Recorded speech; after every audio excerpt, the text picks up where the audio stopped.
యమునా నది సూర్యుని పుత్రిక. భగవంతుడైన రాముడు అఖండమైన జ్ఞానఘనుడు. జ్ఞాన్ అఖండ్ ఏక్ సీతావర్ అని తులసీదాసు చెప్పి శ్రీరామచంద్రుని యొక్క సాత్విక స్వరూపమును తెలియజేయుచున్నాడు. వ్యవహారమునందు శ్రీరాముని కర్తవ్య పరాయణత, పెద్దలయందు భక్తి మాటిమాటికి గోచరిస్తూ ఉంటుంది. సత్యమైన జ్ఞానము సరస్వతీ నది వలె గుప్తముగా ఉండి భక్తియను గంగయందును మరియు కర్మయను యమునయందును నిహితమై ఉంటుంది. త్రివేణి అను నామం కూడా సార్థకత దీనియందే ఇమిడి ఉన్నది.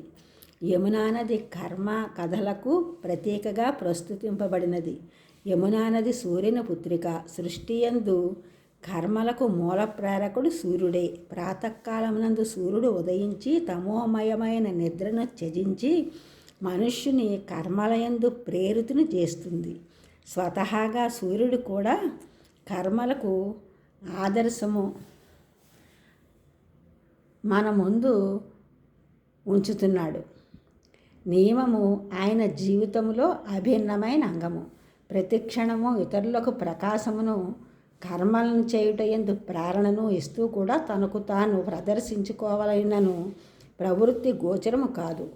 ఎప్పుడైనా మనము సూర్యుని యందు దృష్టిని సారించుటకు ప్రయత్నించుచు ఉందుమో అప్పుడు మన కన్నులు మూతలు పడతాయి.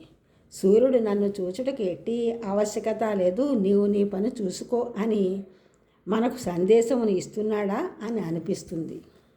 సత్యమైన కర్మయోగము కూడా తనను తాను ప్రదర్శించుటకు ఇష్టపడదు. యమునా నది యొక్క స్మరణము రవినందిని అను పేరుతో స్మరించడం కర్మలయందు నిష్కామము వైపునకు సూచిస్తుంది. నిరంతర ప్రవాహమైన కర్మలను కూడా నిరంతరముగా చేయునట్లు ప్రబోధించుచున్నది. యమునోత్రి నుండి బయలుదేరి ధరిత్రిని ధన్యత గావించుచు ఎక్కడా కూడా ఆసక్తి కలిగి ఆగిపోదు. ఇదియే నిరంతర యోగి యొక్క మహామంత్రము.